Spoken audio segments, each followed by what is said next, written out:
Olá, meu amigo, minha amiga. Por períodos curtos, ela pode durar muito tempo, ela pode chegar a ser definitiva. Olha aí, ó. O auxílio-doença é um benefício temporário de incapacidade temporária concedido para aqueles segurados que, em decorrência de um acidente ou de alguma lesão, eles ficarão incapazes de exercer a sua atividade laboral por um período. A princípio, ele é um benefício temporário, mas não está também tão definido qual é o prazo que você pode ficar recebendo o auxílio-doença. Em muitos casos, o benefício pode ter duração longa e muito mais do que o esperado, devido a uma série de fatores que interferem. Por exemplo, a reabilitação profissional, a recuperação do segurado. Um dos principais motivos para a duração prolongada desse benefício é a gravidade ou é a complexibilidade da condição médica que levou à incapacidade. Algumas doenças classificadas como temporárias podem exigir longos períodos de tratamento ou de recuperação. Condições de doenças crônicas não totalmente incapacitantes, problemas ortopédicos graves, doenças de saúde mental podem levar anos para uma recuperação completa ou até mesmo tornarem-se permanentes. Nesta condição, o segurado ele pode continuar recebendo o auxílio-doença indefinidamente, até que seja possível uma melhora clínica ou até que a perícia do INSS decida a concessão de um outro benefício, por exemplo, a aposentadoria por invalidez. Um fator que contribui para a duração estendida do auxílio-doença é a demora no tratamento e nos diagnósticos adequados. Muitos segurados dependem, por exemplo, do SUS, do Sistema Único de Saúde, para tratamentos e exames. E o SUS, em diversas regiões do país, ele sofre com problemas, por exemplo, estruturais, com filas longas para o atendimento, falta de especialistas.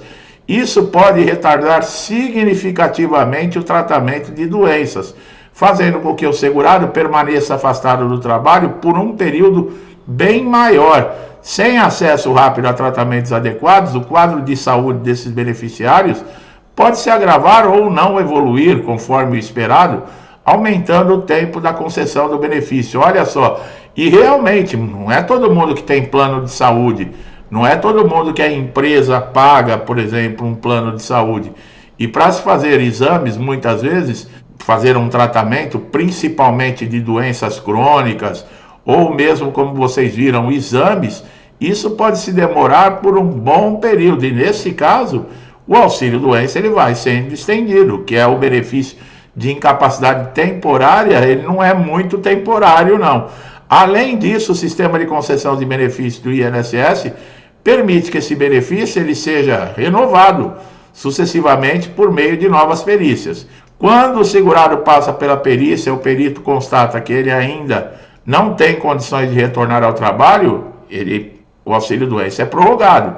O segurado ele pode ser convocado para perícias de avaliação, geralmente a cada 2 meses, 6 meses. Os intervalos são curtos, né, mas são constantes, dependendo da gravidade do caso. Em algumas situações, essas perícias podem se arrastar até por anos. Olha lá, quando você ganha, por exemplo, na justiça, que o juiz coloca um DCB, muitos chegam a ter 12 a 24 meses. O juiz coloca como uma data de cessação do benefício. E em algumas situações, essas perícias também podem se arrastar, o segurado recebendo o benefício sem uma previsão clara de retorno ao trabalho ou uma decisão definitiva sobre a sua capacidade. Outro ponto importante é que casos onde o INSS reconhece a incapacidade, mas o segurado ainda não reúne condições necessárias para a concessão, por exemplo, da aposentadoria por invalidez, o auxílio-doença ele é mantido, né? Até que haja, por exemplo, um encaminhamento para uma reabilitação profissional, uma melhora na condição desse segurado. A falta de perspectiva de reabilitação é comum em doenças que apresentam uma evolução imprevisível ou tratamento de longo prazo, como as doenças autoimunes, os transtornos psiquiátricos severos, que podem levar anos até que o paciente se estabilize e recupere plenamente a sua capacidade. Muitas vezes o INSS ele pode converter o auxílio-doença para aposentadoria por invalidez, mas esse segurado ele precisa preencher requisitos para fazer essa conversão, e muitas vezes ele não atende. Ele não pode ficar sem o benefício de incapacidade temporária, não pode, por exemplo, transformar em aposentadoria por invalidez. A única tentativa do INSS é encaminhá-lo para reabilitação. Mas como vocês viram, existem doenças que não é viável encaminhar para reabilitação, porque são imprevisíveis e os tratamentos são de longa duração. Além disso, muitas vezes os segurados se deparam também com problemas burocráticos ou judiciais, que para conseguirem encerrar o recebimento do auxílio-doença de forma definitiva, em muitos casos, pode determinar aí a cessação antes da recuperação plena, o que leva o segurado a correr à justiça para garantir a continuidade do benefício. Em alguns casos, o processo judicial ele pode demorar também anos, o período durante o qual o segurado vai continuar recebendo o benefício se ele ganhar a ação. Além disso, se o INSS não reconhecer a incapacidade de forma adequada, o segurado vai recorrer às perícias judiciais, que também podem prolongar o tempo de concessão do benefício. Olha aí, ó. Por fim, ainda há casos de reincidência da doença ou agravamento na condição de saúde. Muitos segurados que recebem o auxílio-doença conseguem uma melhora temporária e retornam ao trabalho. Apenas algum tempo depois, eles precisaram se afastar novamente pela mesma condição ou por complicações associadas àquela doença ou àquela lesão que tinha gerado o benefício. Quer dizer, ele precisa do benefício novamente pelo mesmo motivo. Esse ciclo de melhora e recaída pode fazer com que o segurado fique entrando e saindo do benefício por longos períodos, resultando aí em uma concessão intermitente, mais prolongada. Em resumo, apesar do auxílio-doença ser um benefício projetado para cobrir períodos de incapacidade temporária, ele pode durar por muito tempo em função desses fatores e da gravidade da doença. Atrasos no tratamento, burocracia ou até a evolução imprevisível de algumas condições de saúde. Assim, a temporariedade desse auxílio-doença, muitas vezes ela vai se estender por anos sem uma solução. O auxílio-doença, embora seja temporário, ele também pode evoluir para certas situações, circunstâncias, dependendo da recuperação e da evolução da condição de saúde desse segurado. Nós falamos de converter para o auxílio-doença, mas também pode se transformar em auxílio-acidente. Olha lá, conforme o estado da incapacidade, o resultado das perícias, esses desdobramentos acontecem quando o segurado não se recupera completamente, enfrenta sequelas ou é considerado incapaz de retornar ao trabalho definitivamente.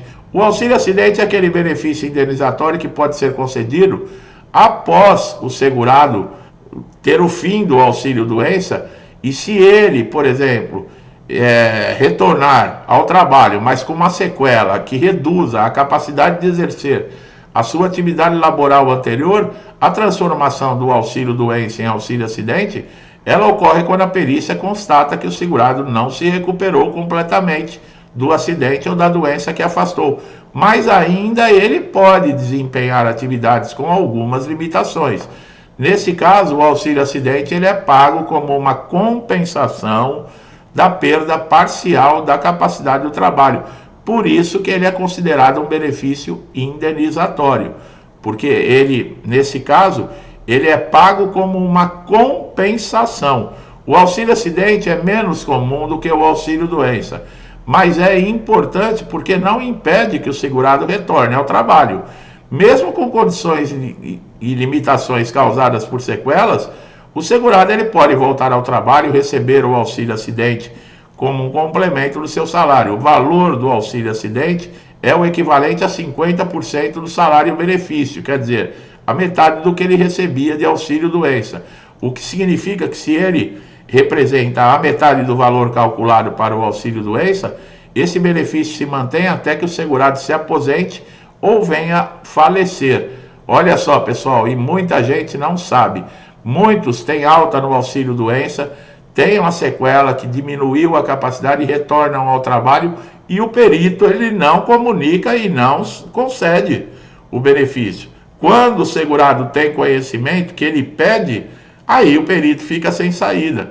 É por isso que os nossos conteúdos são tão importantes. Quando você não se recupera o suficiente para retornar ao trabalho, o auxílio doença pode evoluir também para aposentadoria por invalidez. Mas é o que nós falamos, é mais complicado do que o auxílio acidente, no caso, porque você tem que preencher os requisitos para ter direito à aposentadoria por invalidez. E outra, a aposentadoria por invalidez, ela também não é um benefício vitalício, tá? Muitos são considerados vitalícios porque aquele que recebe esse benefício já passou de 60 anos de idade, aqueles que têm 55 anos ou mais, que já recebem a aposentadoria por invalidez há mais de 15 anos, portadores de HIV aposentados por invalidez, esses estão fora de pente fino, de revisão, isso é garantido por lei. Agora, saiu dessa exclusão, todos podem ser convocados. É que a aposentadoria por invalidez, ela tem períodos maiores, por exemplo, para convocação. E para você aposentar por invalidez, é diferente, tá? Na questão do INSS, da avaliação. Na justiça, por exemplo, o juiz, ele não avalia somente a incapacidade, a escolaridade, o grau familiar, a comunidade, como vive essa pessoa, tudo é levado em consideração. Já no INSS, não. No INSS se julga a incapacidade. Existe ou não a incapacidade? Se não existe, é dado alta e acabou, né? Agora, quando o segurado tem conhecimento e ele está no auxílio doença e ele recebeu a alta e ele tem a sequela, ele já vai falar na hora para o perito: mas eu tenho direito ao auxílio acidente. Aí o perito já vai: poxa, essa pessoa tem conhecimento, não tem como ele negar. Mesmo que ele peça, por exemplo, exames adicionais, faça os exames adicionais, faça tudo que tem que fazer. E se ele negar o auxílio acidente, recorra à justiça. É assim que funciona, pessoal. Não tem outro... Não adianta eu vir aqui querer ficar contando conto de fadas para vocês, inventando caminhos que não existem. A solução é isso. O INSS negou, desrespeitou. É o direito seu, garantido por lei. O caminho é a justiça. Não tem o que fazer. Seja para auxílio doença, para aposentadoria por invalidez, para o auxílio acidente. Existem os recursos administrativos dentro do INSS, mas eles não trazem resultados positivos. A média de 95% das pessoas, dos segurados que recorrem a esses recursos dentro do INSS, ele não muda a posição, ele não muda o indeferimento ou a negativa que foi dada pelo perito. Então, é tentar na justiça. Pelo menos na justiça, você vai ter os seus direitos, vão ser averiguados, você vai ter uma resposta definitiva, você vai passar por uma perícia que não tem vínculos com o INSS, como no caso o perito do INSS ser funcionário do INSS, o perito judicial, ele não tem vínculos com o INSS, muito menos o juiz. Então, a credibilidade é maior. Tá bom, meu amigo e minha amiga, eu espero que esse vídeo tenha sido importante, que tenha tirado dúvidas, trazido esclarecimentos. O conhecimento é muito importante para lidar com todas essas situações, tá bom? Gostou do vídeo? Não deixe de dar um like para fortalecer aqui o meu trabalho. Se inscreva no canal, ative o sininho de notificação para você estar sempre atualizado com conteúdos aí relevantes que vão ajudar, que vão te trazer conhecimento para nos momentos difíceis, você saber lidar com as situações, tá bom? Meu amigo e minha amiga, muitos comigo desde o início do canal, meu muito obrigado. Que Deus abençoe a vida, a casa, a família de vocês com muita paz, saúde, prosperidade, alegria, tudo de bom, tá? Tudo que eu desejo para mim e para minha família, eu lhes desejo em dobro. Eu deixo um forte abraço e até os próximos vídeos.